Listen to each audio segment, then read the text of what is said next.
안녕하십니까, 김정일입니다.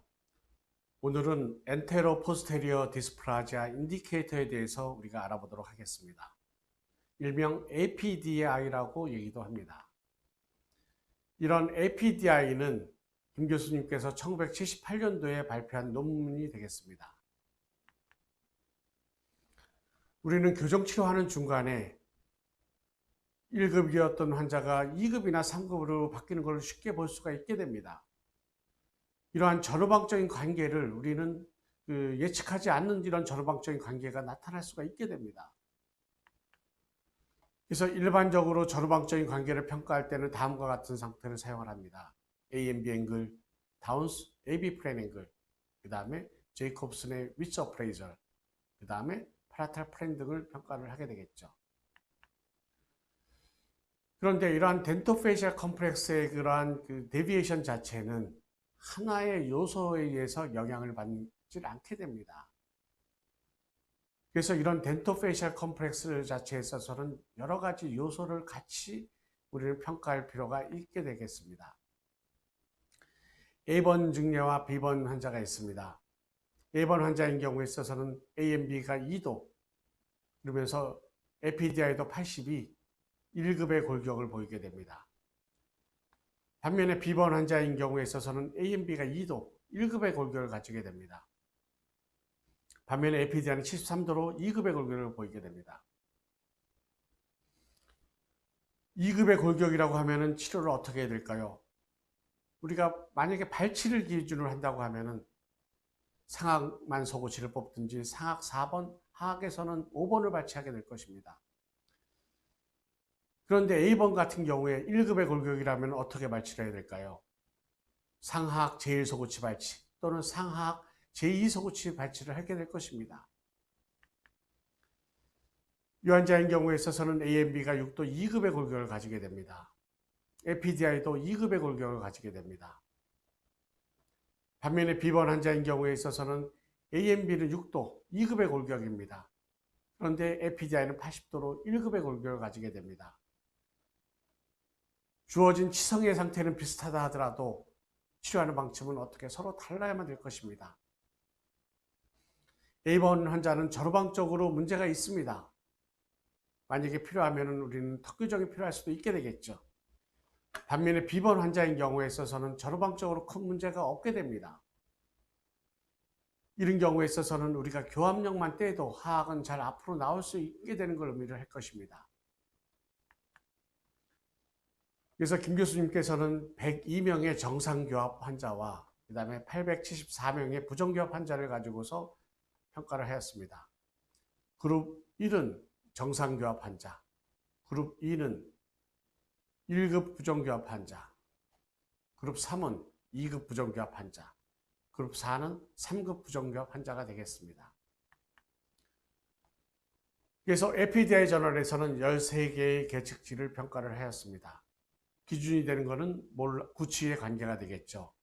거기에 따라서 페이셜 앵글, 앵글 오브 컨벡시티, AB 플랜 앵글, SNA, SMB, AMB, 그 다음에 파라탈 플랜 앵글, 그 다음에 맨디블라 플랜 앵글, 그 다음에 팔라토 맨디블라 플랜 앵글, 그 다음에 코니알 앵글, YH, 그 다음에 위치 어프레이저, 그 다음에 APDI를 평가를 하였습니다.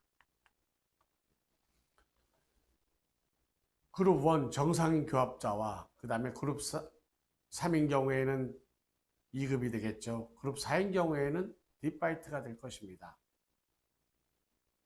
이 환자인 경우 이제 평가를 해보게 되면은 다음과 같은 4개의 계측치들이 가장 높은 수치를 먼저 나오게 됐습니다.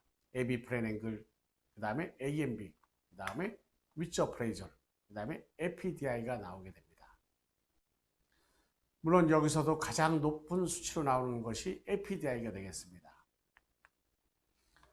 이 4개의 계측들을 분표도와 그 다음에 평균값과 이제 비교를 해보았습니다. D1과 D2를 비교하면 어떠한 분석법이 더욱더 신빙성이 있을까요? D2가 더 신빙성이 있을 것입니다. 그래서 가능하면 오버랩이 적게 되면서 분포가 넓게 분포가 되어야만 될 것입니다. 이럴 때 그룹 1인 경우에 있어서는 정상적인 교합에서는 APDI가 81, 그 다음에 1급 부정교합인 경우에는 80, 그 다음에 2급 부정교합인 경우에는 75, 그 다음에 3급 부정교합인 경우에는 88을 보이는 걸 볼 수가 있게 됩니다. 그래서 APDI는 이 세 가지 값을 더한 값이 됩니다. 페이셜 앵글, AB 플레인 앵글, 팔라탈 플레인 앵글이 되겠습니다. 첫 번째 값은 페이셜 앵글이 되겠습니다. 페이셜 앵글은 FH랑 네이존 폭은이 이루는 값이 되겠습니다. 정상의 경우는 86도가 됩니다. 80도인 경우에는 하악이 후방 위치한 걸 의미하고, 그 다음에 90도인 경우에는 하악이 전방 위치한 걸 의미를 합니다. 두 번째 값은 AB 플레인 앵글이 되겠습니다. AB 플레인 앵글은 페이셜 플레인에 대해서 AB 플레인이 이루는 요 값이 되겠습니다. 그래서 A 포인트가 이와 같이 앞쪽으로 나와 있냐, A 포인트가 안쪽으로 들어가 있냐에 따라서 플러스, 마이너스 값이 차이가 나게 될 것입니다. 같은 페이셜 앵글을 가지고 있다 하더라도 A 포인트가 이와 같이 앞쪽으로 나와 있으면 2급이 될 거고, 반면에 A 포인트가 이와 같이 안으로 들어가 있으면 3급 부정교합이 될 것입니다. 세 번째의 경우는 FH랑 팔라탈 플레인이 이루는 값이 되겠습니다.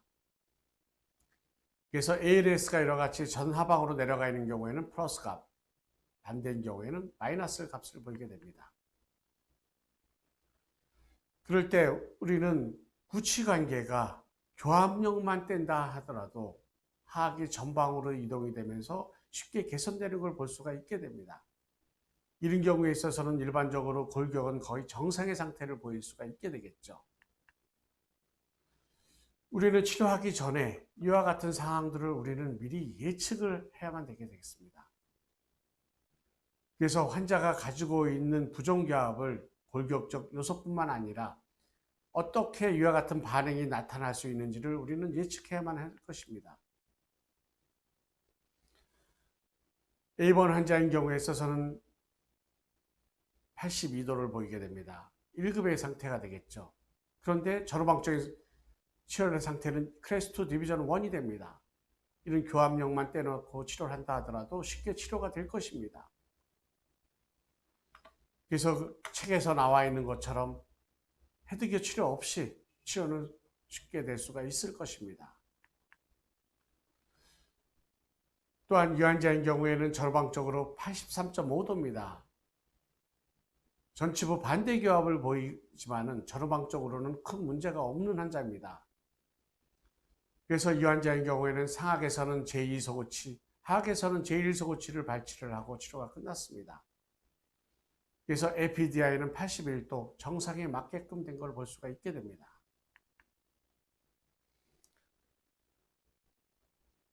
또한 APDI를 이용을 해서 클래스2 치료하고 나서 그 다음에 치료하기 전에 치료 후에 스테빌리티를 우리는 평가를 할 수가 있을 것입니다. 이 환자인 경우에는 APDI가 72입니다. 치료 후 보게 되면 80.5까지 충분히 증가된 걸 볼 수가 있게 됩니다. 80.5는 전후방적으로 큰 문제가 없다는 걸 의미를 합니다. 이런 환자인 경우에는 치료 후에도 전후방적으로 큰 변이가 없게 될 걸 나타나겠죠. 즉 치료 후 안정성이 있게 될 것입니다. 그런데 어떤 환자들인 경우에 있어서는 이러한 APDI 자체가 80일까지 가기를 못합니다. 특히 성인 환자들인 경우에 있어서는 한계가 있게 되겠죠. 그래서 이 환자인 경우에 APDI가 70.5도에서 77도로 7도 정도 개선이 되었습니다. 그런데 아직도 부족합니다. 이 77도는 2급의 경향이 있다는 것을 의미를 하게 됩니다. 그래서 이런 환자들인 경우에 있어서는 상악의 구치가 전방으로 나오게 하려는 힘, 특히 상악의 7번 또는 8번 어떤 치아를 발치를 해야만 될 것입니다. 그럴 때 기계 환자의 부정교합을 치료할 때는 우리는 그 환자가 가지고 있는 골격 형태 안에서 치료해야만 될 것입니다. 이럴 때 환자의 구조적 문제 또는 기능적 문제뿐만 아니라 성장의 패턴 자체도 우리는 개개 환자의 치아 이동의 양상, 그 다음에 치아 이동의 위치에 영향을 미칠 수 있다는 것을 여러분들이 기억하셔야만 될 것입니다. 그래서 에피디아이가 작으면 작을수록 이는 2급 부종기압이 될 가능성이 크다는 걸 의미를 합니다. 반대로 에피디아이가 크면 커질수록 이런 부종기압은 3급 부종기압이 될 가능성이 많다는 것을 의미를 하게 되겠습니다. 이럴 때 에피디아이라고 하는 것 자체는 우리가 환자의 감별 진단에 필요한 정보를 뿐만 아니라 또한 적절한 치료 계획을 세우는 데도 우리는 도움이 될 것입니다. 그래서 오늘 여러분들이 기억하셔야 되는 것은 에피디아의 정상치가 됩니다. 에피디아의 정상치는 81이 됩니다. 그래서 77보다 작은 경우에는 2급 경향이 있고 75보다 작은 경우에 있어서는 여러분들이 2급이라는 것을 확실히 이해를 하셔야만 됩니다.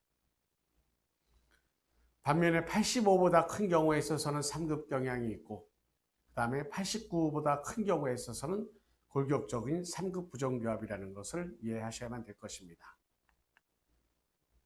경청해 주셔서 감사합니다.